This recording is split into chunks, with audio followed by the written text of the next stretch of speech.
Ready. Ready? Ready, and this show is live, y'all. We live, baby, yeah. Man, let me stop that shit before I get sued. Anyway, this is episode number 113 of the Crown and Collards podcast, brought to y'all by the Coast of the Podcast Network. If you're listening to this via app, thank you for listening. Please go to cspn.us, click keep our sponsors free, or keep our podcast free. Shop through our sponsors. There are many there for all occasions. Spring is about to break, and graduations are right around the corner, so there are many shops for many occasions for you to buy from.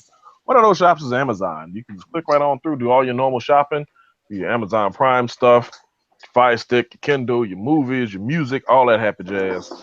Buy it through us, and it helps keep us free. 99, free 50 if you need a discount. I am Dan, aka Dan Chrism, aka Back in the Saddle, y'all, aka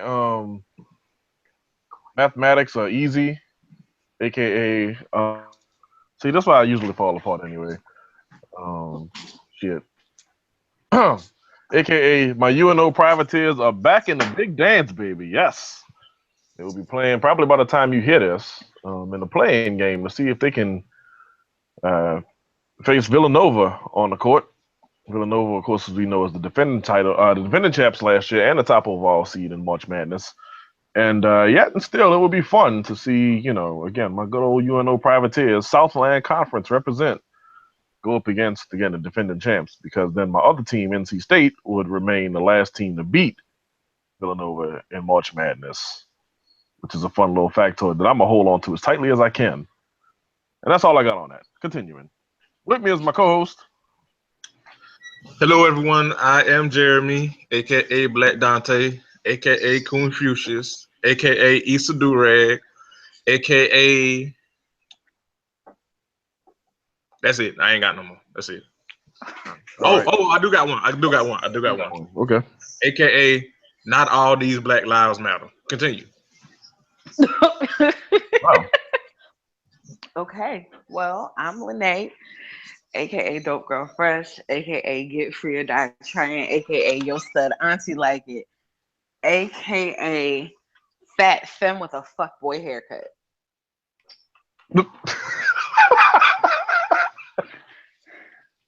I mean, I actually do have a fuckboy haircut. Like you have to you have to follow Lene on Instagram. Like she really does have like the Ray J haircut, and I want to fight her every single time. Oh, wait a minute. Sorry, All day. I had to do it. I had to do it. You Don't pay. started it. I had to go there. In the club. He thugs.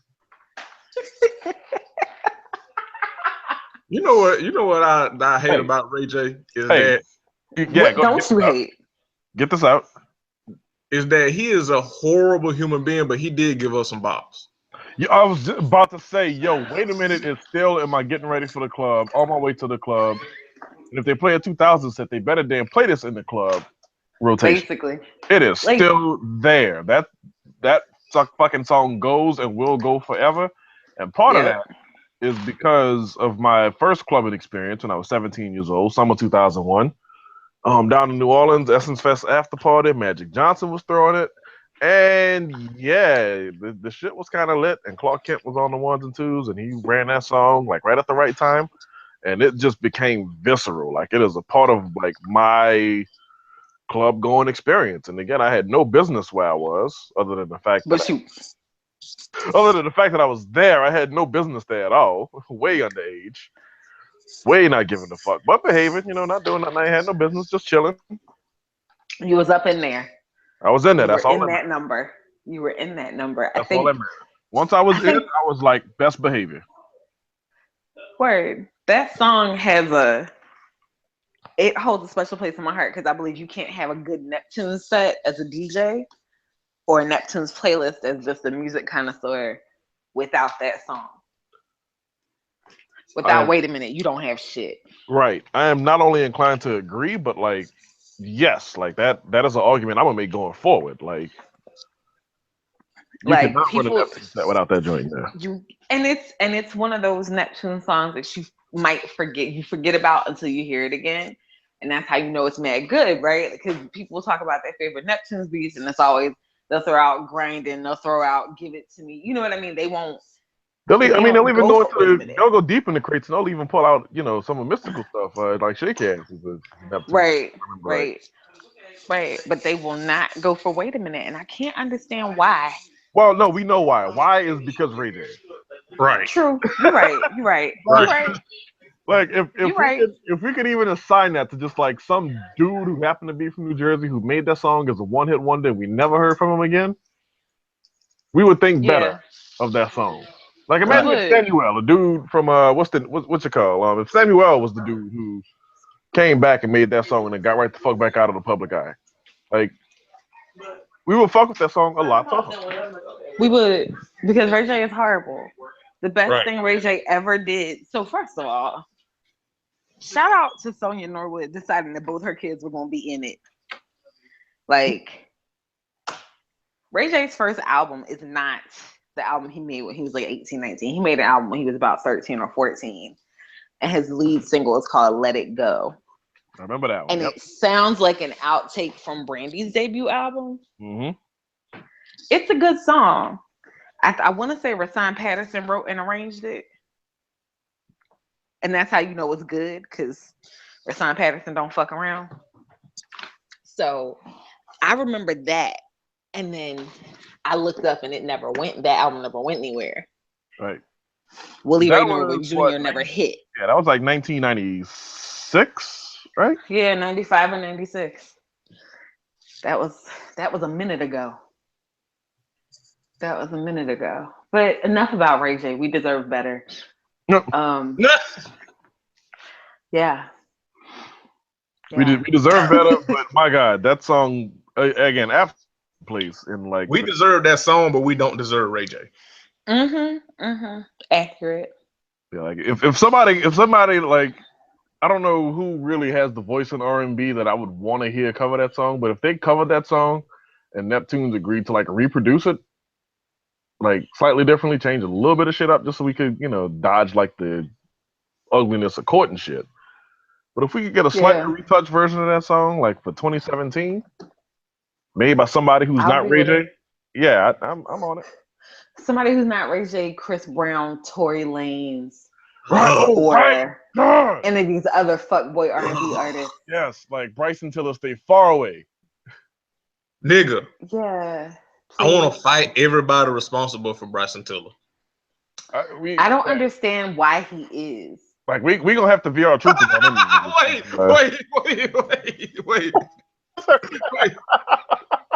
Wait. Did you say why he is? I just don't understand why he is. Oh my God. I just don't. I have a great difficulty understanding why he is. Shit. Like, because the internet be like, why are men? Why are white people? Why is Bryson Tiller? Hey, I feel like that's a valid question. Like that's an extremely good ass question. Yes. I just don't understand. Maybe somebody will come explain it to me at some other time. I'm sure.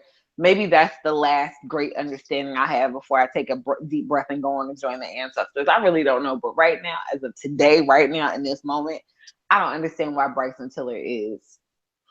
Oh shit. They may or may not be somewhere in the show title. I can't promise it. Okay. I accept full responsibility for that. So speaking of R&B, let's shuffle shit around on the run a little bit, Jeremy. Speaking of R&B, yo, so yes, Fairley, New Orleans Saints defensive tackle Nick Fairley just re-upped with the Saints for 4 years. That's not important. What is important is he grew up a couple hours away, nearby Mobile area, and was at Mobile's Mardi Gras celebration where he was introduced as like a Grand Marshal of Mardi Gras Mobile. I guess because he, turned his career around and got it back on track and got this, big money deal or what have you. And so they celebrated him, which that's cool. I mean, I fuck with him. But however, But when it was time for, I can't believe this is. I'm saying this, man. When it was time for Jagged Edge, Mm-mm. it was time for Jagged Edge to perform, and Nick Fairley was like, "I ain't ready to get off the stage yet." What? Nick Fairley, he basically like Dad said, he was the grand marshal of the event. And he was like, "I want all the stage time." Right. Jagged Edge was the feature entertainment. Now, Is this 2003? yeah. It's either 2003 or Mobile, Alabama. You got to figure that out on your own. Maybe it can be both. Maybe it's both. Alternative facts. It's quantum leap or something like. So, Is this where quantum leap? Jagged Edge, best known for what was that song they had? Let's Get Married. Where the party at? That's the one. Where the party at? The one that had Nelly on it. Yeah. Jagged Edge is most famous for making 17 remixes of the same "We Ain't Together, but I'm gonna text you every day" music. Dog, they did make the same song a lot of times. All their ballads are the same. All of their ballads are the same. They're all in the same key, and it's always that key is the key of "I'm gonna eat up all your food, but we ain't together." Anyway, so I hate you. So Jagged Edge is like they eager to perform, right? Like they ready to get they stage on, which I respect it. You know, I guess on a real professional level, like I respect that. You want to perform when it's time to perform, and here this dude is gallivanting all around the stage and just having himself a jolly old time. And then they came to blows. Now, wait, there was a fist fight. Pulled up. Now, I don't know if this was an actual like physical altercation, if this was just a screaming match. No, it was a screaming match. I got the article here. I was gonna say, because one of those is a lot more advisable than the other. Right. Both niggas who sing for a living better be screaming at somebody. I don't know though, because Jagged Edge seemed like Jagged Edge makes. I don't better know not be because fighting nobody. But the thing is, Jagged Edge comes across to me as the dudes that found out they could sing after they were some fucking knuckleheads instead of being singers first and knuckleheads after the fact. That's just the vibe I get. Like they too ugly to have not fought a lot. I'm gonna go a step further. I don't think nobody in Jagged Edge know how to fight. That's also possible. And that's also possible. But I just feel like they're too ugly to have not fought. And if any member of Jagged Edge is listening to this, don't confuse that with me saying I would like to fight you. This ain't that. Don't write us. Don't write us. That is not what's being said here. That's not what's being said. Nobody on this podcast, nobody on the Cold Slither Podcast Network wants to fight you. Nobody in Black Twitter wants to fight you. Right. Well, I feel you though, today. Like they definitely do look like the niggas that always got the attention, but then fucked around and looked up and found out that they could sing. Like I feel you. I feel you. Because they had nothing better to do because they was on punishment. Yes. And was singing along or whatever. Like Big Ma took their TV away or whatever. And they just found out they could sing because they ain't had nothing to do but listen to the radio. You know, like they found out completely by accident that they have any kind of vocal talent. But they also didn't develop it, which is why all their songs are in the same fucking key. Right, and that is the key of unread text messages and Twitter break. Left unread. Yes. So wait, okay, I'm sorry. It's fine because I want to play the video, but I don't know how it's gonna sound like on recording when people. It's gonna sound terrible because the video itself sounds terrible. Okay. Yeah. Like it's nothing to do with the podcast. We can't fix that unless Classic pipes it in. Like we take a break right here and just let the shit play, and then Classic pipes it in. That would mean that we would all have to watch it because I didn't even know such a thing existed. Right. I didn't know it existed until I heard about it on His and Hers, and Jamel and Michael were talking about it, and because I got the article up here. It says, let's see. When Jagged Edge took singing ass niggas was trying to sing. I don't understand how But how you get in a fight with some singing ass niggas. with some singing ass niggas? Like, don't that make you the asshole on some level? I mean, it does. Make no mistake. I am not absolving Nick Fairley of the assholishness that is the first blow that makes this whole scenario possible. Like, I how do am you just the goofball who happens to find it fucking hysterical that Jagged Edge got shouting was performing somewhere in 2017? that And also that they were the featured performer for this shit. Like they were the ones who were like supposed to perform after he was announced. That is the biggest deal. Like I mean, you know, other than maybe the closing act, but in Mobile, Alabama, the closing act would be probably it'd be fuck. I don't know, Nappy Roots. Probably. I got dogs. I'm gonna read it to y'all.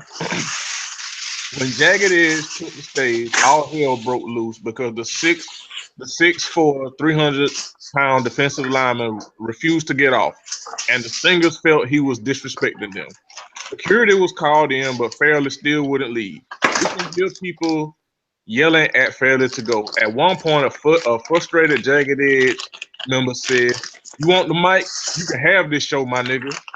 Jagged Edge cut the session short, and a full-scale melee almost erupted where members of Fairley's family stormed the stage. Hold the fuck up.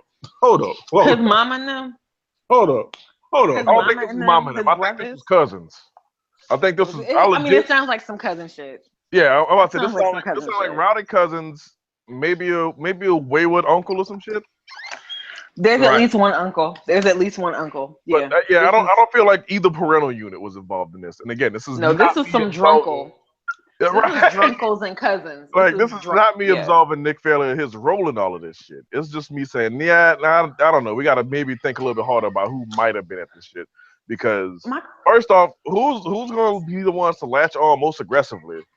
Socially speaking, to the fact that their relative is in the NFL and is famous and deserves the spotlight time.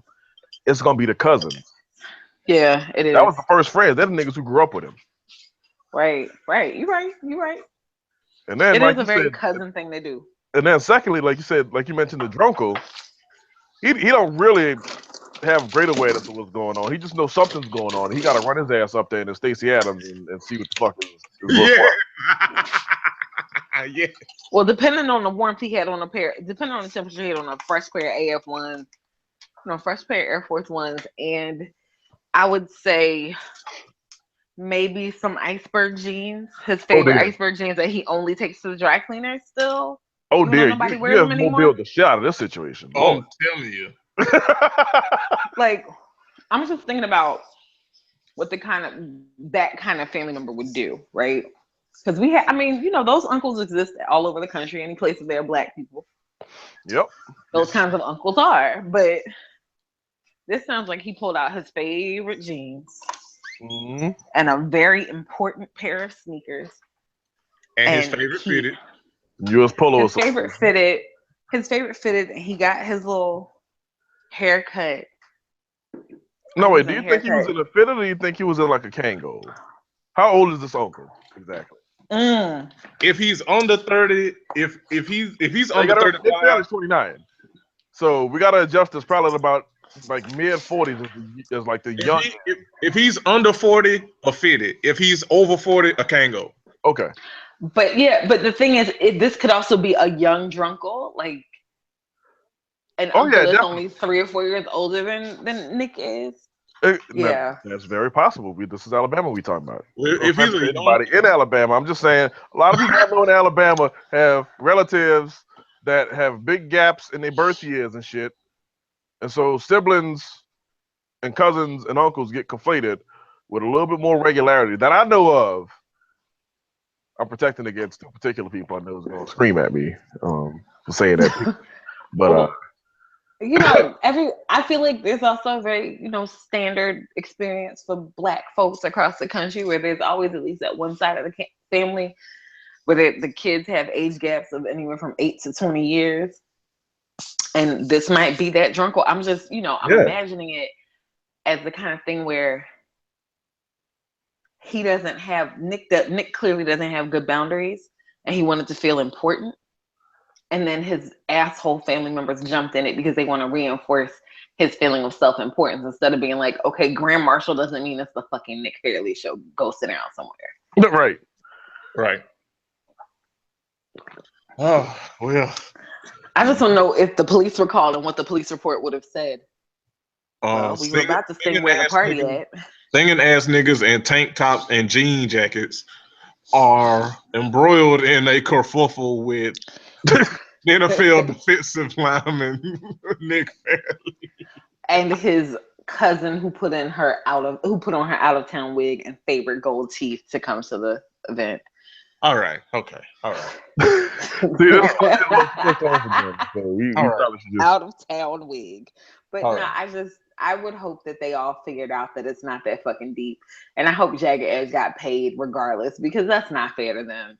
You know, that's just not fair. You show up to do a job and then somebody's obstructing you in the doing of your job. I just think that the resultant fallout is still fucking hysterical. Like, again, I'm not about to be the person who's sitting up and saying, "Oh yeah, Nick Fairley did nothing wrong." Like, I ain't finna be that guy. Like, he was wrong as fuck. But goddamn, that shit gave us a story for the ages. Yeah, that's a good story. That's right up there with it's not quite Cat Williams fighting with members of Beanie yeah, Sigel, but it's close. Yeah, it's close. It's more like a story I don't think should be broadcast, but I'll tell you really quickly. As somebody who will remain nameless, I consider them the woke or bohemian Trey Songz. Tried to fight a DJ friend of mine after he was the one that was late to sound check for a showcase at South by Southwest a few years back. Wow. And when my homeboy was like, hey, you know, you didn't follow the rules. I don't think you get to complain to me about the way the stage is set up. You weren't even here for sound check. You just got to deal with it. Said woke Trey Songz says to my friend, don't let the dashiki fool you. We can get funky right now. Ooh. And my homeboy was like, "Hold on, I kind of respect that. Like, low key, like on the lowest of keys. All of a sudden, wait, I don't know whose side I'm taking no more." But wait, my homeboy said, "Okay, see where you got me fucked up at is I'm light skinned with curly hair and glasses, but I also am from Stapleton Projects in Staten Island, which is where Method Man is from." And woke Trey Songz backed it right on up, because anybody who's lived in New York long enough to know about Staten Island or Stapleton Projects, for that matter, you don't fuck with anybody from Stapleton. So I'll tell y'all after we finish recording who I'm referring to. But all right. There's at least, if Honey's listening to this podcast right now, she knows exactly who I'm talking about. And there may be some other people that know who I'm talking about. But Honey, please listen to my podcast. Shout out to Honey. Hey, Honey. Honey's a person I was on the show with the last time when we sang all of "I Wish" by Carl Thomas. Yes. Oh, speaking of, I got it marked in my calendar. We having a Carl Thomas Day on the TL. I got the shit bookmarked on my phone and my calendar. We having Carl Thomas. Shut up. I'm just gonna shut up. Send me an invite in iCalendar, Jeremy, please. I will. I got you. I got you. I got you. So we move. I want to know as little about this as I can afford to. Word up. We gonna stick to music? Jump out. Yeah. Let's stick to music. Let's follow that arc. Okay, so let's follow that arc. She responded, dog, and I can't believe how terrible it was. Yeah. So so Nikki, so unless you've been living under a rock, and actually this is the first time we talked about it on the podcast or on our show. So Remy Ma, Queen Remy, and Nicki Minaj have been in a bit of a tizzy as of late. But I'm gonna do the responsible thing, and I'm gonna give people the backstory. Maybe even for people that's not listening, that don't know the whole thing. But all right, I got the tea. I did the research. Shout out to I got the tea. Major T. It felt right. Fuck it. It went. All right. So shout out to Fader. Because Fader got the tea on how Nicki Minaj and Remy Ma's relationship went from friendly competition to actual beef. All right. And obviously, I'm not going to read all this shit, but thank you. On Thursday night, over 2 weeks ago, Remy Ma dropped Sheeta. Nicki Minaj responded to direct shots from her fellow New York MC on No Frauds. Push pause right quick. The fucking audacity of that song to be named No Frauds. And to have auto-tune. Considering who is on the fucking song.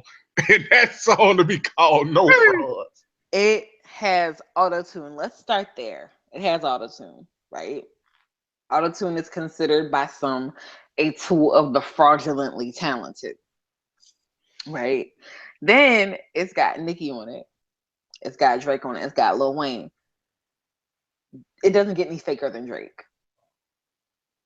Yeah. The only thing faker than Drake will probably, musically anyway. Actually, I don't think there's anybody faker in music right now. I don't think there's anybody you was about to name. I was about to quickly shut that shit down. There's actually nobody faker than Drake. I mean, the only person that's ever been faker than Drake, period, in the history of, we'll say since the 70s, would probably be Vanilla Ice. Yeah, Vanilla Ice. You got Boss, the little chick from Dallas who went to Christian school, who was rapping about how hard she was. And and Milli Vanilli, I mean, but you know, they ain't rap. Yeah, but they were models. They were models and they were trying to get Piz aid. So I ain't even mad. They knew the deal. Yeah. But the fraud they were perpetrating was more about a look than it was about like about a image and the sound and shit. Yeah, there's difference between the look and the image, you know. Yeah, because you listen to Houston, Atlanta, Vegas, and then you end up with what is this, Fake Love, Straight Up to My Face, Straight Up to. First of all, Drake seems way too much about haters. He's obsessed with these quote unquote haters. Nigga, go enjoy your millions, please. Now I have to, as a former Drake fan, I stopped fucking with a nigga after So Far Gone, cause his early shit, mixtape Drizzy, like from what, like 2006 to 2009, all his mixtapes, Room for Improvement, Comeback Season, which is the greatest thing he has ever fucking done. Boy, like okay, continue. And So Far Gone, even though he was kind of starting to, because you know, it was influenced by Lil Wayne, but even that was plausible. So Far Gone was good. It was a solid project. Ever since everything after So Far Gone, I can't fuck with the dude. Cause like when he first came out, like mixtape Drake, Comeback Season, that motherfucker was rapping, and I ain't even, and it ain't even about like him rapping deep, quote unquote. The motherfucker was rapping. He was rapping bars. You know what I'm saying? It ain't. Even back then, he didn't have the most. I mean, shit, he wasn't fucking Nas, but the motherfucker was rapping. He ain't did that shit. So Far Gone. Yeah, I agree. Everything he's done since So Far Gone has been commercial, bubblegum, like fake lock, Big Sean like ass shit. You know what I mean? So yeah. Man, can I say one time, fuck Big Sean? Okay, continue. Yeah, I mean of course, I'm open to that. Yeah, I feel like you should say fuck Big Sean at least like twice a day just to get your proper fiber. You know what I mean? But, keep your regular. Yeah, just keep your regular. Keep your regular. But like Drake since that period has bitten off so much shit. And it's not even like if you're gonna bite something, bite it well. He don't even bite well. He's inconsistent. He's inconsistent. How you be inconsistent in biting? You know what I mean? Like, because he's lazy, and the people that he's biting for are people that aren't paying attention. These are people who they'll tell you in a heartbeat that they don't listen to hip hop, but they love Drake, or they listen to hip hop because they think of Drake specifically as a hip hop artist, whereas Drake couldn't exist if hip hop hadn't gone pop in the late 1990s in the first place. Like keep that thought in mind as we continue. Yeah, absolutely. Do not lose that train of thought. Also, a nigga that fucking freestyles off his BlackBerry. No. Come on, No. bro. But I would like everybody to remember that. Back to the Fader article. Yeah. For the last decade, the two maintained a friendly competition in the early aughts. Remy was the undisputed, while Nicki was the hungry up and comer. Nicki's Minaj's rise through the ranks of rap and her crossover success occurred while Remy was serving a 6-year sentence for accidentally shooting her friend, accidentally, quote unquote. now in the 18 months since her release, Remy's career has seen a resurgence, and once again the dynamic has shifted. The timeline below traces the development of Nicki and Remy's contentious relationship. Let's see. All right, here we go. We'll get on a freestyle commonly known as Dirty Money. In 2007, Nicki went in on Terror Squad's Yeah instrumentals with the following bars: "Tell that bitch with the crown to run it like Chris Brown. She won 3 rounds. I'ma need 100,000. Oh, y'all ain't know, bitch. Y'all bitches know now." The lines were subliminal, but the lines were subliminal, but people were kind of wondering, is she talking about Remy? Maybe, kind of, sort of, including Remy herself. But the shit. It didn't really, it wasn't that big a deal. Remy actually did address it in an interview one day, and she said that to this day, I think it was a stab at me. That's what you do in rap, and I'm cool with that. Okay, so and this is why people got on my motherfucking nerves over this shit, because everybody on Twitter, almost everybody on Twitter, always says, "Don't sub me, at me." Remy, starting again, far as back as 2007, had gotten subbed so much when she finally responded. But right. She did exactly what everybody says they would do on Twitter when someone's subbing them, is react. But ask them directly if there's a problem. At them directly, is there a problem? But Rem is the bully. But okay, whatever. As I continue. Well, I mean, Remy being the bully, Remy being characterized as a bully is something that I think we could unpack if we really felt like it. Because I honestly think that a lot of it has to do with the fact that Remy's not small. Yeah. She's feminine, but she's not small. She's brown skin. She has a husky speaking voice. She was just in prison for shooting a bitch in the stomach.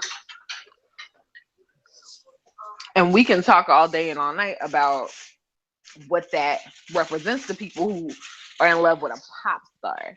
Nicki's a pop star who raps. Yes. Just like Drake at this point is a pop star who raps, quote unquote. It's rap adjacent. It is rap adjacent.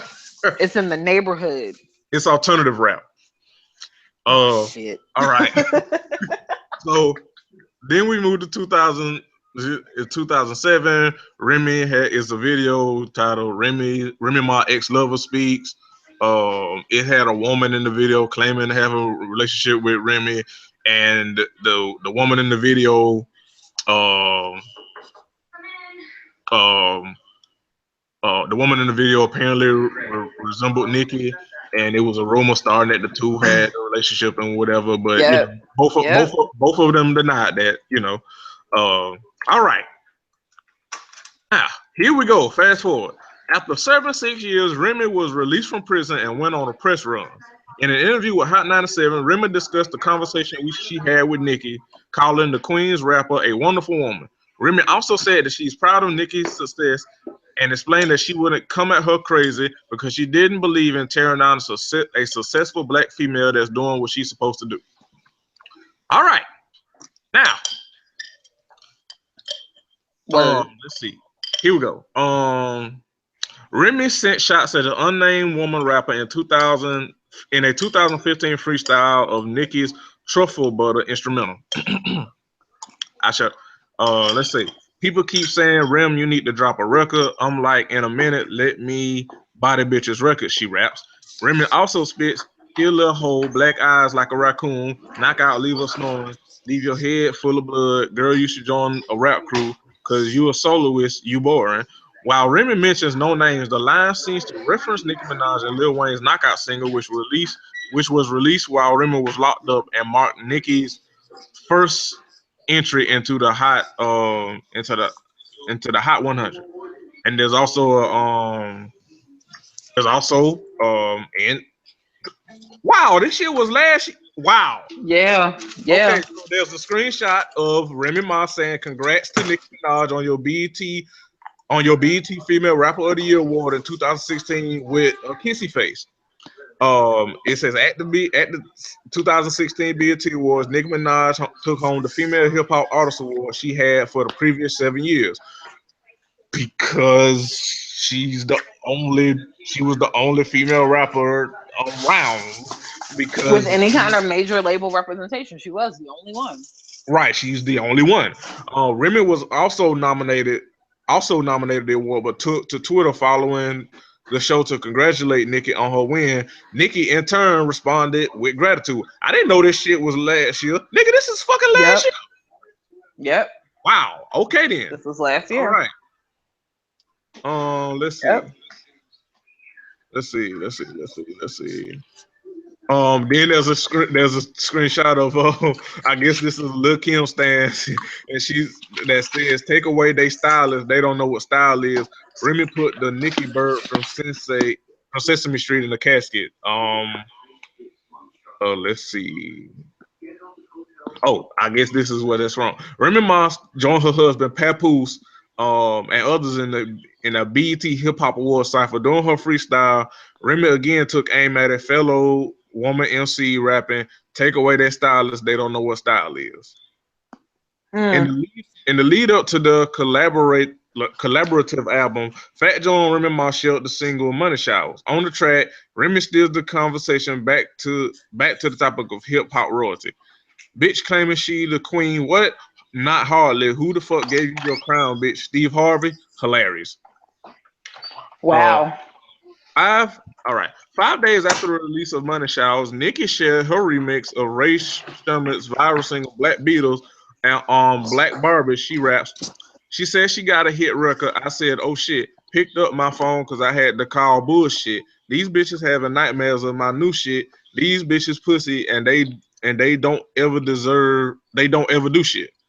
At the time, fans speculated that the lines were directed at Remy, citing Nicki's reference to the success of All the Way Up and the phone call following her release. Now I gotta say,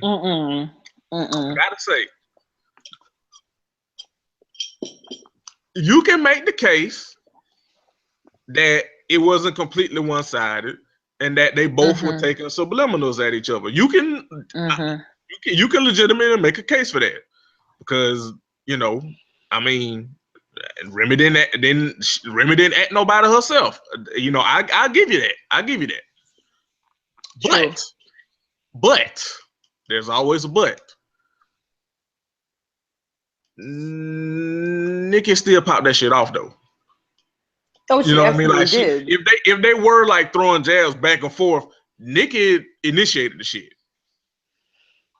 You know what I mean? And I do think that matters. Yeah, I think it does matter who threw the first blow first. I think that does matter, especially in like a hip hop beat. I do think that matters.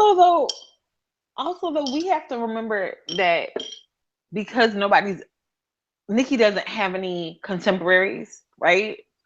Right.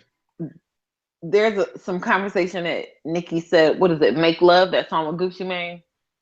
Mm-hmm. That she was actually talking about Azalea Banks and not Remy Ma. Which I don't buy. Because I don't think but Nicki likes to go after people who could never fucking shut her down. Yeah, Azalea can't shut down a computer. Azalea can't shut a computer down. How's she gonna shut Nicki Minaj down? Right. We'll get to that. That's just, I'm not a conspiracy theorist at all, but I'm just gonna put that out there. A bitch that can't shut down a computer, sure enough can't shut down a person with a greater I don't want to say fan base, but with a certain level, with a certain type of success that that person doesn't have. Azalea won't ever have or do what Nikki has or does for a number of reasons. And I think that she feels comfortable taking jabs at Azalea likes to take jabs at everybody. Mm-hmm. But I could totally see Nikki's verse on Make Love being about Azalea and not anybody else. I could totally see that. I can see it, but at the same time, it's like, why though? Like it. No, nobody. Azalea Banks is not a threat to Nikki. I mean, if we keeping it a buck, Remy ain't really a threat to Nikki because Remy is never going to get that crossover. Never gonna have that break in. Yeah, exactly. Remy never gonna get adored by Remy. Yep. Remy's. Let's keep it all the way. Let's keep it all the way funky because this is like the main argument people were caping for Nikki is like she sells more, she's the winner. Let's keep this all the way fucking funky. The reason that Remy isn't gonna be a threat to Nikki in that aspect is because Remy ain't never gonna get white folks to like her. Let's keep that above. White people are scared of her. White people are scared of niggas, and that's not me calling Remy a nigga. I'm saying like white people consume black shit, but far as like feeling safe, they're not going to be like like Nikki is like. Put it like this: Remy is Black Lives Matter. Nikki is all lives matter. So or even Nikki is the black friend. Nikki's your black friend. She's the safe Negro. She's the black friend that vouches for you. Yeah, I was gonna say she's more. I don't see race than she is all lives matter. She's like, well, I mean, it matters, but if only if you let it matter, like that. Yeah, it's that meme that everybody keeps floating around of that dude that's kind of got like the thinking face. Mm-hmm. And like Nikki is like racism exists if you let it. That's Nikki. Mm-hmm. And white people love niggas like that, and that's why Remy is never gonna get that crossover that Nikki has. So it, like in theory, like she's not a threat to like her success. But in a rap beef, ain't got shit to do with shit in a rap beef. It's about who got the bars, who got the skill. Speaking of, or as we learned in the Drake Meek Mill situation, it ultimately didn't matter because Meek Mill had some trash bars anyway. But who got the fire memes? That too. That matters. Who was the most memeable? Who was the most memeable? And I honestly think who is giving us these jokes that we could get off on the timeline. Right, because Drake basically wrote that shit. I'm gonna tell when jokes for a month like that. Drake wrote that shit like a Twitter roast. He wrote it like a roasting thread. He did not write that shit like, I'm going to insult you. I'm going to come for your shit. I'm going to shake up your base.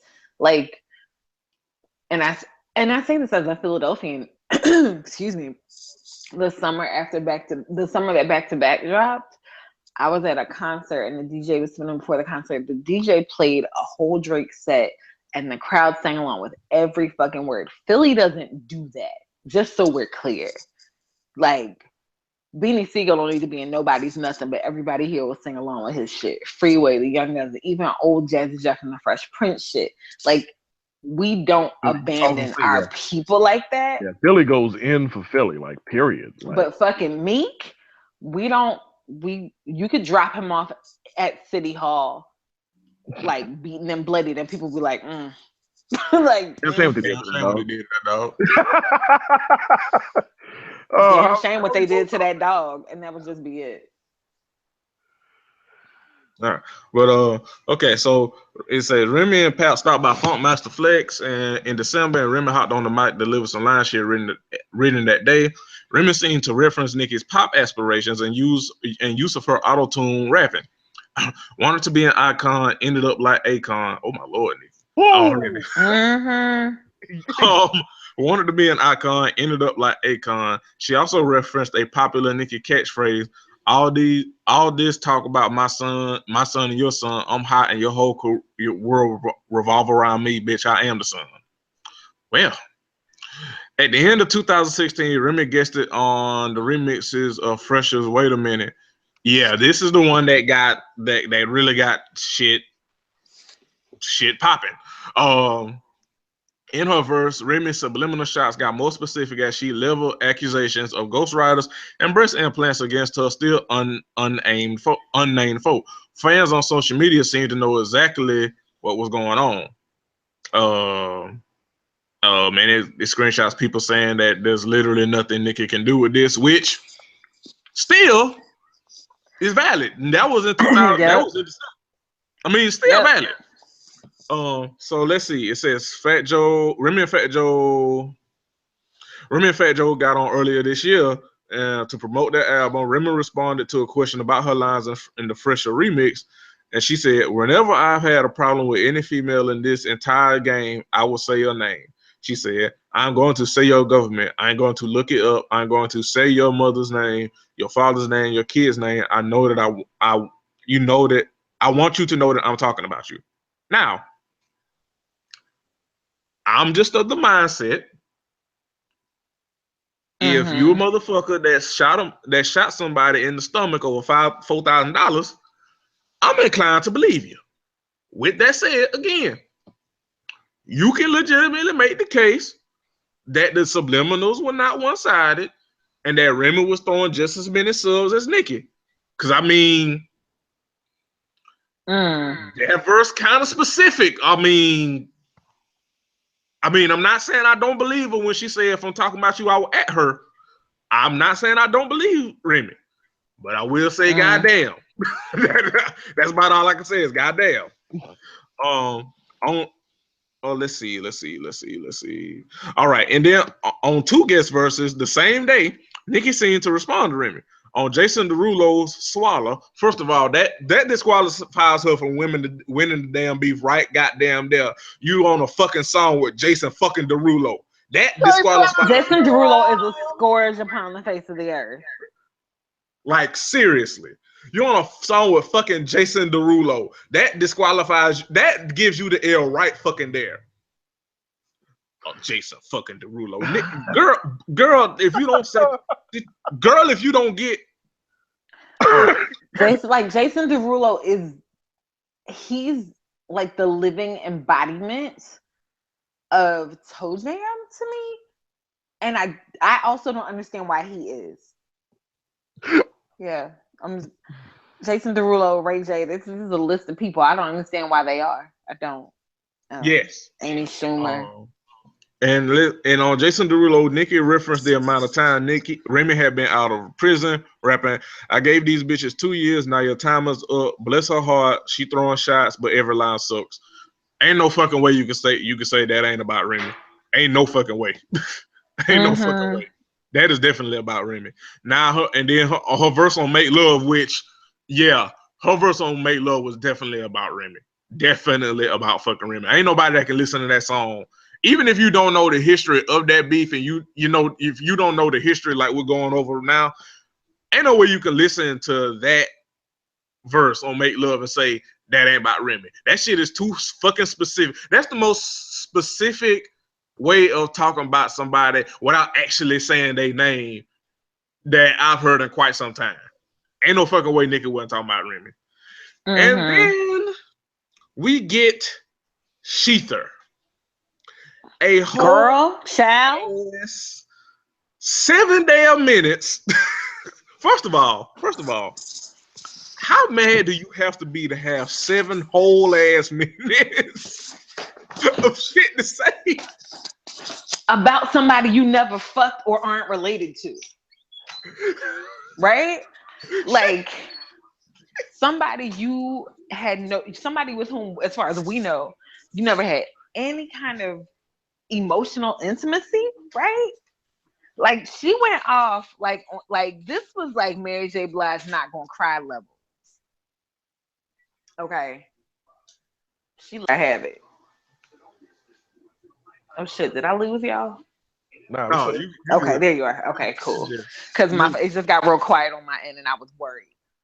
I ain't have any words, cause like she went off like they used to be friends, you know, right. Like she really did. Remy really let her have it.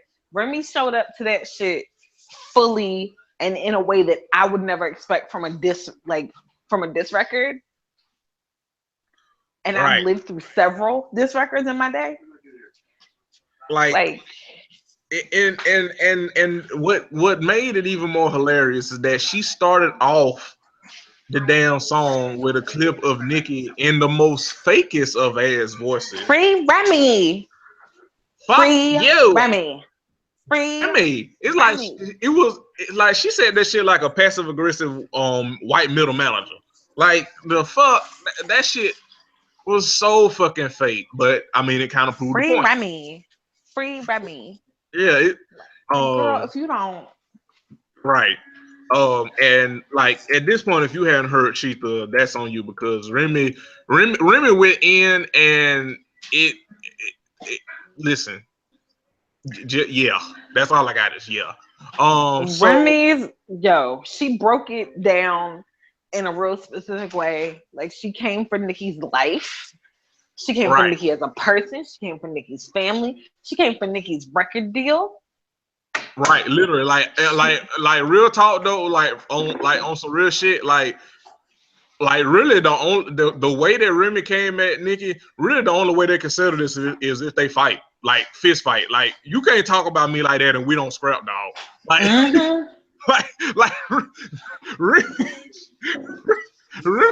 Remy came for that woman's whole ass existence, like the whole ass existence, not a fraction, the whole ass existence. But she opened up with the flat butt thing. Your butt fell. Also,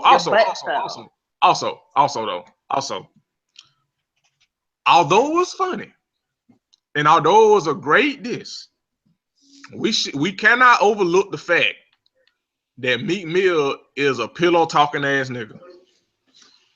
Meek could not wait. He couldn't wait. He probably jumped up and down and squealed when he was like, "Oh, Remy, I got something to tell you." He couldn't wait. Like, as funny as it is, like we can't, like, in good conscience, overlook the fact that Meek is a hoe ass nigga. Like, we can't overlook that. Cause nigga, what the fuck are you doing? I mean, it gave us a great diss, but nigga, you don't do that. He went. How do I articulate this? He went full instigator. You never go full instigator. You know what he did? He went full Carly Red. What? Never go full Carly Red. Dan don't get that reference because he don't watch Love and Hip Hop, but just know that Carly Red is a messy bitch that literally lives for drama. That's the only reason she's alive is because she gets to start shit. Like if there's not enough shit started in her immediate vicinity, her heart starts to weaken. Right. That's why her wigs be decayed. But decayed, I hate you. Lie again. But yeah, Sheetha was then Nicki. Instead of responding, hops her ass on Instagram, even though she deleted it, and tried to bring Beyonce into it. When Beyonce on an old ass, it was an old ass clip. What was it from the On the Run tour? I think so. And where Beyonce said she met a girl named Nicki and she called her a rap queen. Don't bring Beyonce in and try to fight your battles, motherfucker. You need to be bad at. In the words of Deacon Trey songs, you need to be mad at Remy, cause you was popping off at the time. You was popping off at any and everybody except the motherfucker that came for your fucking scalp. So it would have taken nothing. It would have taken absolutely nothing for her to just be like, okay, so Remy released the song. But she could have come and talked to me. Like, there's so many different ways she could have responded to that shit that did not involve being that person. But she was posting on Instagram and tweeting and shit, talking shit to Trey Songz. And it's just, for what? She handled it. She handled it like a motherfucker that didn't know what to do. She did. She handled it like somebody that didn't know what to do. She couldn't call Safari to get her out of this. She couldn't call any of her other ghostwriters. She couldn't call Wayne or Drake. She couldn't even put together the right a He response. couldn't even call Tyrone. Child. She didn't All even right. call on Jesus. Right. Jesus was like, the number you dial has been, it's no longer in service. So The then we Lord get disconnected to, his phone. right. Then we get to everybody's waiting for Remy. I mean, waiting for Nikki to respond, and she doesn't. And then Remy drops another diss, called Another One, and she was trying to go Right. to the Drake route and go back to back. Now, love Remy, but it was a dud. It was not good. It was not good at That's all. what I heard. And then she deleted it. Yeah, and then she deleted it. Like it was Remy. Trust me, it was not good at all. It wasn't even like a fraction compared to Sheetha. It was usually when the TL tells you something is trash, you can't really believe him because the TL be lying. But that in that situation, yeah, the TL was right. It was not good at all. It was Remy honestly could have kept that. Which I think what she was doing at that point, which was she was just trying to get Nikki to respond, so she just threw out something, which Right. is fine. But if you're gonna throw out something again, make it good, and it was not good at all. Like Remy honestly could have she could have kept it. Now, what was funny though was, this is the point where people started getting fickle and turning on Remy because I understand saying the quality of the disc wasn't good. That's totally valid because it wasn't a good disc. But on the merits of saying Remy's pressed now because she released another disc, Drake did the exact same shit. The exact same shit. Drake's Nothing. not a brown girl from the Bronx. Drake is not a black woman from the Bronx. He's not, and he's not no rapper's rapper. Because all valid, Lene. Because last time I checked, first of all, the whole Drake and Meek shit popped off over Nicki, and let's keep it a buck. She really didn't do anything to kind of squash the shit. If anything, one could argue she instigated the shit. If one could make that argument, she instigated the shit. Now, I get being in a rock and a hard place. That's your man, quote unquote. That's your man. And that's your coworker. But you, first, as just not even as a motherfucker that got sense, two people that you supposed to care about or whatever. You should try to squash that shit before it gets to that point. Damn them being rappers, because at this point it ain't about rap. It's about family.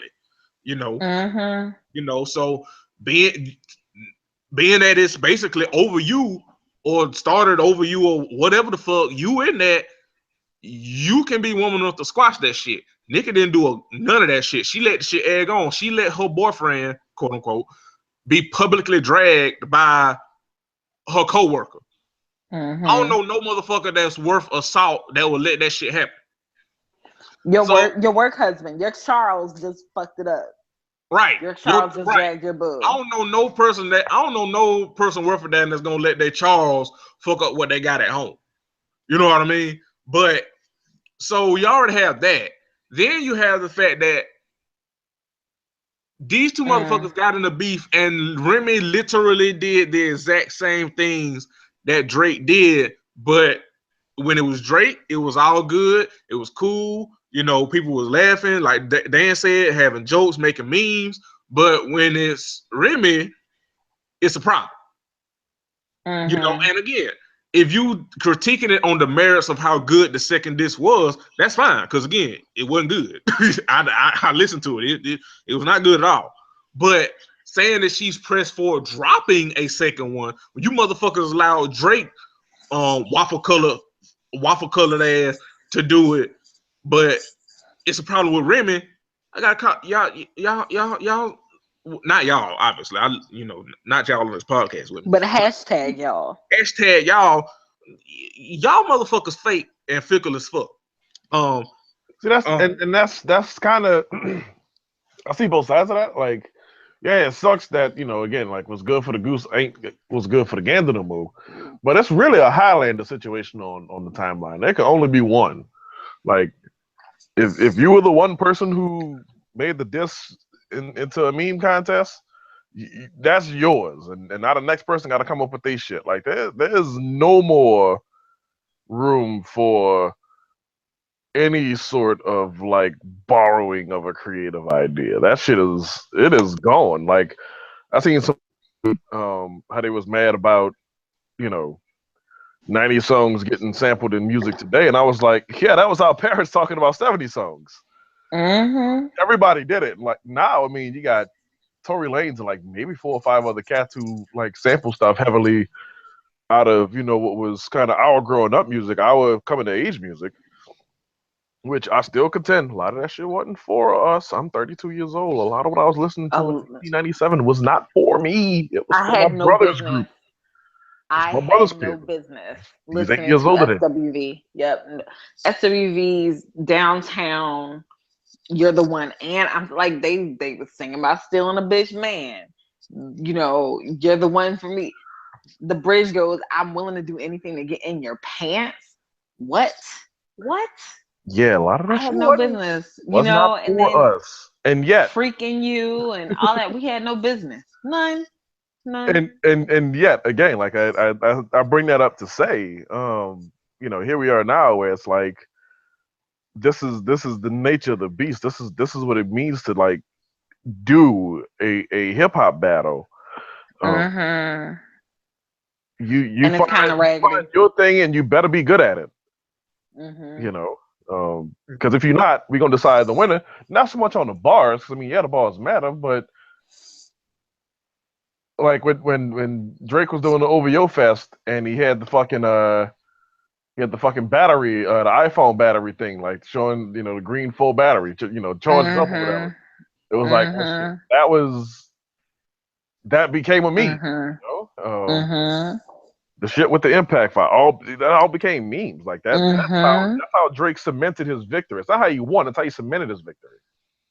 Mm-hmm.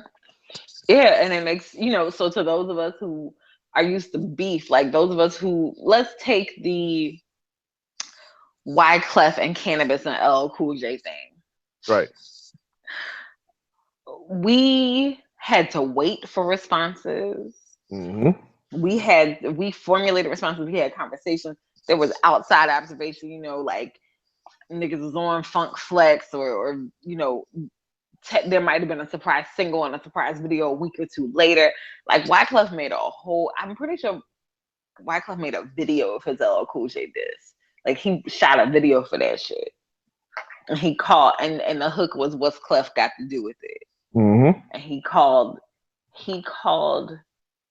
LL Cool J a muscle man imposter because LL called him a Bob Marley impersonator, which is not inaccurate, just so we're clear. Not at all inaccurate because if you check out any of Wyclef's interviews around being Haitian, he used to talk a lot about how it wasn't cool to be Haitian, it was cool to be Jamaican. And now I have to Google the Wyclef LL Cool J. While you do that, I'll put this up this. Remy and Fat Joe appeared on Wendy Williams, and Remy showed up for the show dressed as a funeral. Remy fielded questions on the beef and explained that Nikki had attempted to keep her off red carpets at award shows and generally interfered with her career. When Wendy asked her about her outfit towards the end of the interview, Remy replied, "My mother told me never to speak ill of the dead." Now, it's great. It's a good. I want to make it clear. It's great that you brought up that point, Dan, because basically in today's, like you said, in today's beef, it isn't necessarily about skill.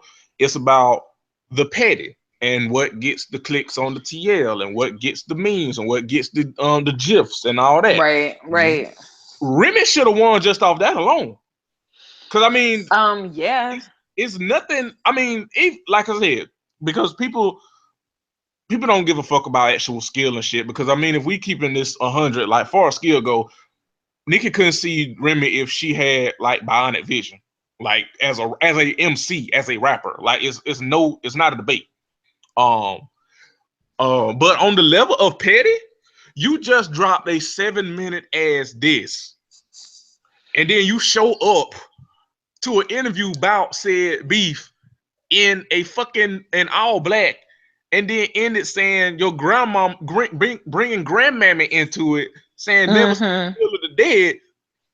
Remy should have won the Mm-hmm. shit right then. And all like Mm-hmm. if we keep it at 100, you can't out petty that. Like there's you can't out petty that. That's like top tier Mm-hmm. hating that's top tier that's top tier eldest sister in the congregation level shade. Like there's no coming back from that. But Mm-hmm. we live in the age of 140.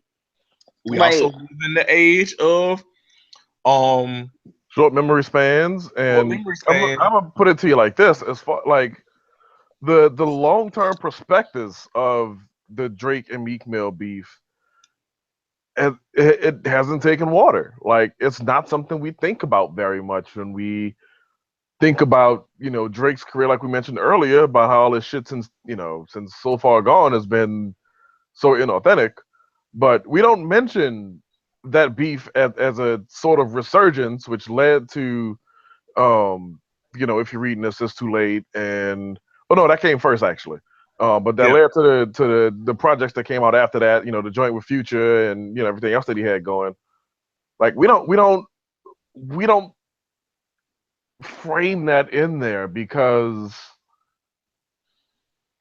it doesn't it didn't matter. It was such a stupid beef, and I kind of feel like this one's gonna meet a similar fate. Mm-hmm. Like we're gonna look back on this a year from now. We're gonna be like, this was kind of ridiculous. Given the backstory that everybody knew, which is the opposite of the Drake Meek Mill thing. It came out of nowhere. It was like, wait, they don't really have too big of a reason to dislike each other that much, other than the fact that Meek Mill is dating Nicki Minaj and Drake works with Nick. Anyway, um, Mm-hmm. yeah, I don't see this. I see this beef having staying power because it's not all get two femcs that are at such divergent yet very well respected in their appropriate circles.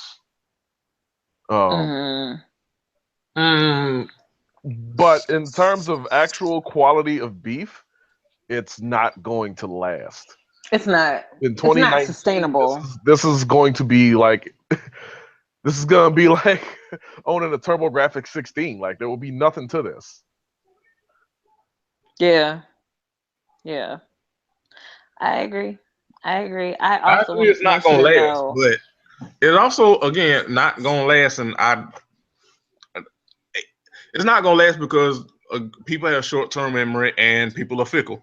As Yeah, our collective memory won't sustain it, but it won't even be one of those things you look back on like, how wasn't that shit hilarious? It's not gonna be like that. and It's not part gonna of be the like reason Meet Me in it's not Temecula. hilarious because here's the thing.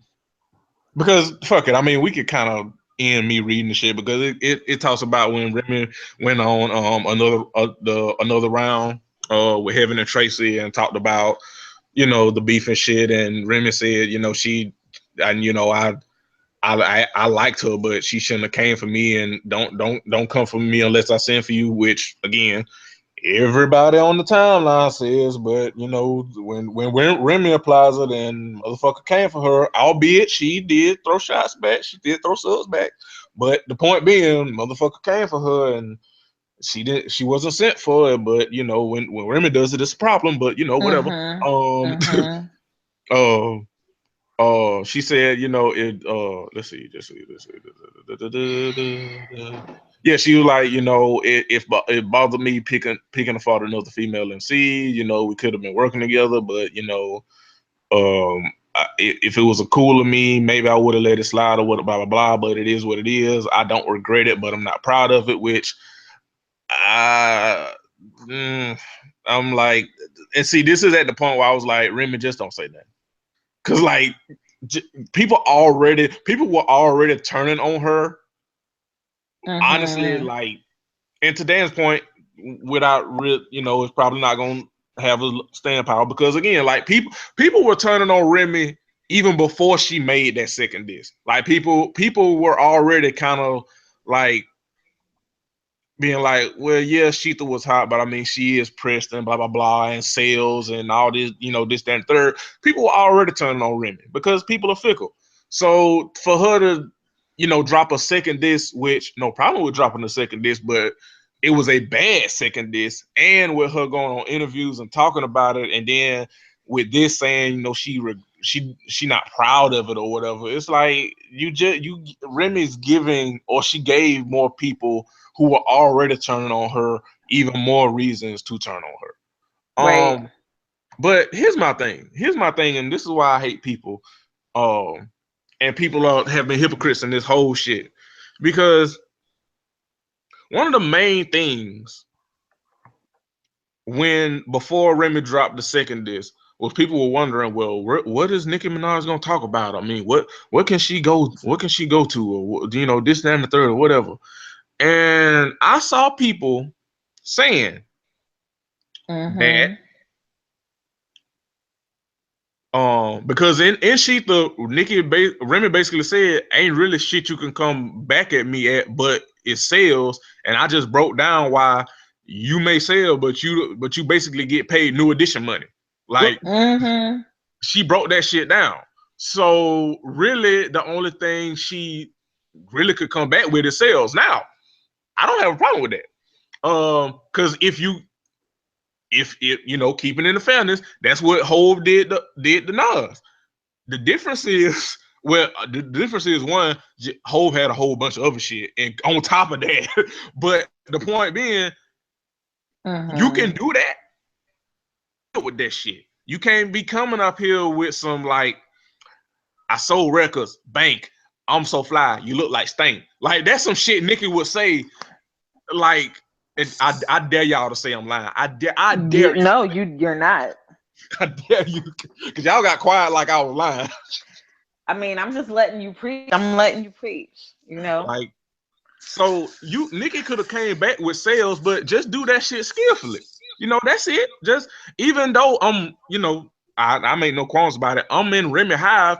I would have enjoyed the beef had Nicki came back and actually rapped for one, and rapped with some skill. Like if she would have came back at Remy, like how her famous monster verse.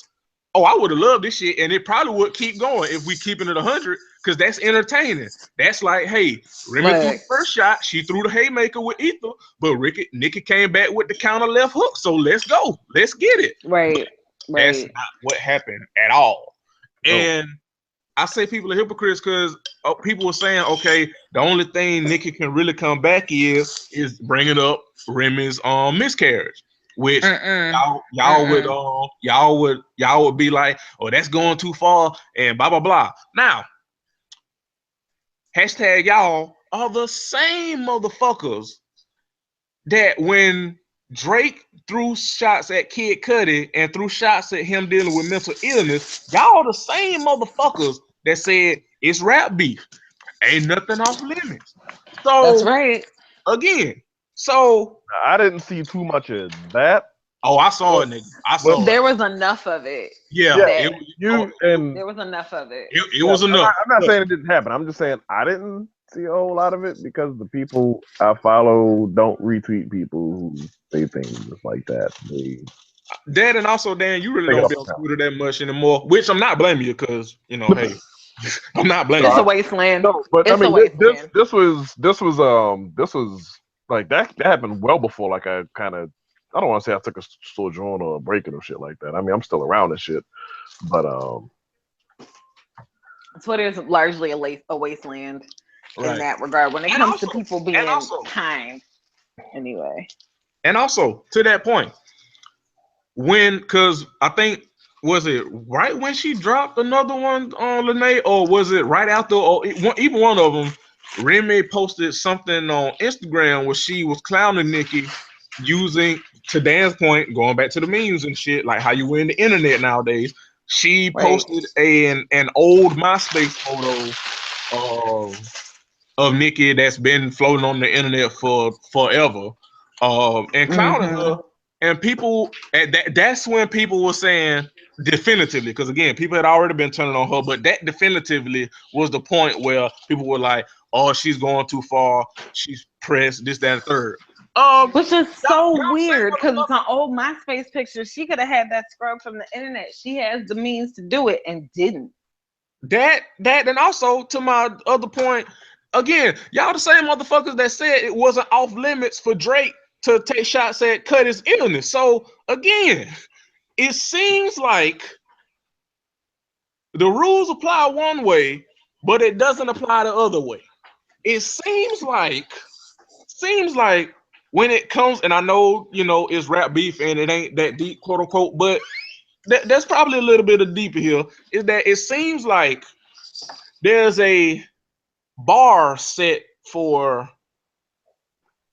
women MCs and women rappers in beef, but not a bar set for male MCs and male rappers. And it Well, seems like yeah. there's a, depending on who's involved, or that's too far. But when it's somebody else, it's a, well, nah, everything's off limits. Now, for the record, I'm a person of the mindset that just because rap beef has always been a no holds barred thing, that doesn't mean it shouldn't grow and evolve. Because one of the biggest beefs of all time, as they matured and grown as men, they both have said and looked back and said a lot of that shit was childish, a lot of that shit was fucked up, and I wouldn't say it now. Just because you did something shitty in the past doesn't mean it's Right. not shitty. And I am of the mindset that you can still have your rap beef and it be entertaining, but certain shit, as you grow and evolve, and as we grow, air quotes, as a society, some things should change. That doesn't mean you can't have fun and still can't be entertaining, but some things should grow and evolve and change. I'm a person of that mindset. Absolutely. But, but, but if we're going to have that standard of no holds bars, then nobody shouldn't have had a goddamn problem with what Remy did with that Instagram post. Because again, I saw I the didn't even same. see the post. What was it a picture of? Is it the picture with Nikki face down, ass up? Yeah, that one. And I can't remember what Remy said, but basically she was clowning her or something. And I mean, About again, the plastic not to be surgery or whatever. not to be deep with it, but I mean, Remy was slut shaming, but I mean, not saying it's right, but it's hip hop. Again, people say it's nothing off limits. So hey, I mean, Right. So if there's nothing off limits, then there's nothing off limits. You can't change your mind about it after the fact. right. And you can't change your mind and change it because I think what it boiled down to with people's hypocrisy is ultimately they don't like Remy, but they didn't want to come out and flat out say it.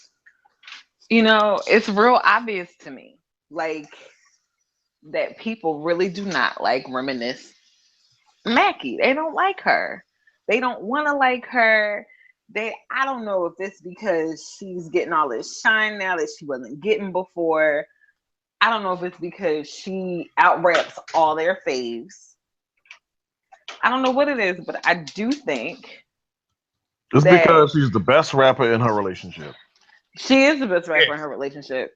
That's why they're jealous. She's the best rapper in her family. She's the best rapper in her relationship. They they Her they, son they and wish her Papoose was stepdaughter. better, but Papoose and his faucet like the dishes in the kitchen with the sink ass bars ain't cutting it, and it ain't gonna cut it. They also, I think they wish that they rapped as well as she does. I I think that mean, yeah, there's a I wish level I of could rap envy like her. present. But the fact that I can't don't mean I'm gonna be a salty ass motherfucker over here. Right. You can't be hating from outside the club. Like, come on. And I like something I got from a lot of this conversation around Remy. So like there was the tragic white girl think piece. This does, and then there was what is it? That magazine that's run by teenagers. Uh Look, they were like, this doesn't help women in hip hop. And I'm like, none of y'all are rappers. Shut the fuck up. right? Like, Rod Digger gave us better insight. I'm Rod back. Digger gave us better. Hello, I, Jeremy. hey, I just called in. A wise man once said, to quote Rod, you can't bring woke into a rap beef. And if you are gonna bring woke into a rap beef, come correct. Like Right. a good example of woke rap beef would be, well, because it never actually got publicized as beef and it never went anywhere as beef. I would say Lauryn Hill's Lost Ones is a great woke indictment of Wyclef, because she didn't even go necessarily. She didn't body him like based on their personal relationship so much as she did what he does publicly, like what he shows publicly versus how he was interpersonally. And it took him so long to come back. We didn't even have a substantial, any substantial information about the kind of person Lauren was. Like he can't. It took him years to just be like, she doesn't know how to make a beat.